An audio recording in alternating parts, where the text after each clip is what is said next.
राम राम जी।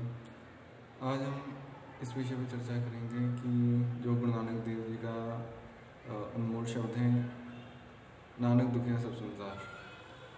तो गुरु नानक जी ने क्यों कहा नानक दुखिया सब संसार?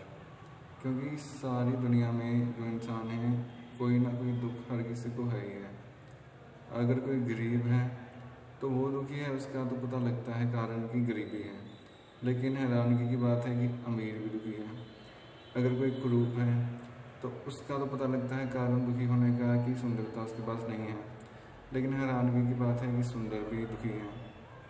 अगर कोई कमज़ोर है तो वो दुखी है, कमज़ोरी उसका कारण है।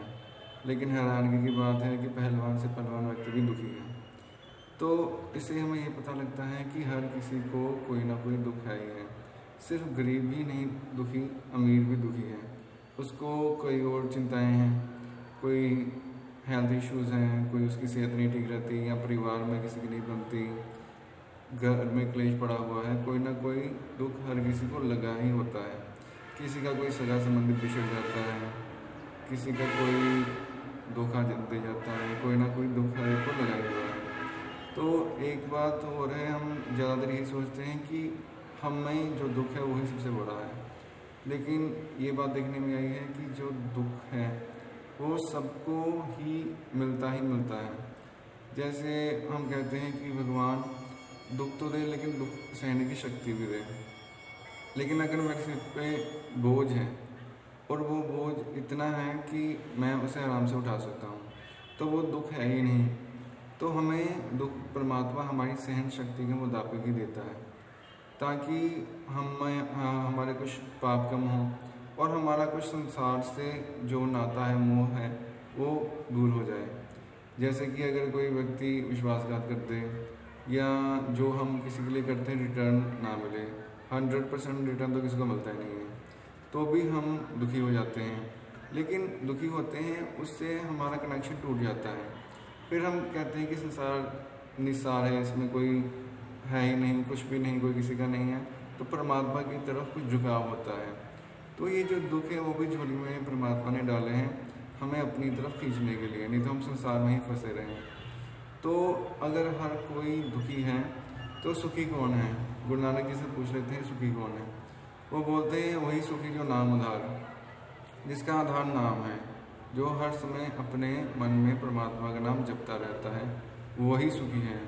और सुखी होने का कोई भी उपाय नहीं है वेद शास्त्र पुराण किसी भी धर्म ग्रंथ में। आपका मन 24 घंटे दुख में ही रमा रहेगा। जैसे हमारा मन जो होता है वो या तो भूतकाल की यादों में होता है, या भविष्य की सपनों में होता है, भविष्य की चिंता में होता है, वर्तमान में नहीं होता। तो गुरबानी में एक शब्द आता है वर्तमान विभूतम। गुरु नानक कहते हैं कि वर्तमान में रहो, जो हुआ हवत सो जाने, प्रभु अपने का हुक्म बशाने। जो पास्ट था वो हो गया, परमात्मा के हुक्म में अच्छा हुआ, बुरा हुआ, सही हुआ, गलत हुआ, बीत गया है। और जो भविष्य है वो अनिश्चित है। कबीर जी कहते हैं जो मैं चितवू ना करे क्या मेरे चितवे होए, अपना चितवा हर करे जो मेरे चित ना होए। तो जो मैं सोचता हूँ, कबीर जी कहते हैं, वो तो होता ही नहीं है। अब कबीर जी जैसे संत जो सोचते हैं वो नहीं होता है, तो हम और आप हैं क्या? तो अपने मन को अतीत की बातों से और भविष्य के सपनों से निकाल के वर्तमान में ले आइए। वर्तमान में क्या? एक दम है, एक श्वास है। जैसे बुद्धिस्ट हैं या जैनिज़्म है, उनमें सिर्फ श्वासों को देखते हैं, उनमें ज़्यादातर मंत्र जाप भी नहीं करते हैं। श्वासों को देखते देखते ही मन निष्काम हो जाता है। मन की निष्काम अवस्था, मन की जो निर्विचार अवस्था है, वही समाधि है। तो वो समाधि लीन हो जाते हैं। तो ऐसे जो बाकी धर्मों में मंत्र हैं, जैसे ओम है, वाहिगुरु है, अल्लाह है, सारे ही मंत्र पवित्र हैं। जो जिस धर्म को मानता है, कोई भी एक मंत्र ले लें और श्वास श्वास उसका सिमरन करना शुरू करें। जब फ्री होता है तो भविष्य या भूतकाल के बजाय उस शब्द के साथ जुड़ जाए। तो मन ही है जो दुखी होता है।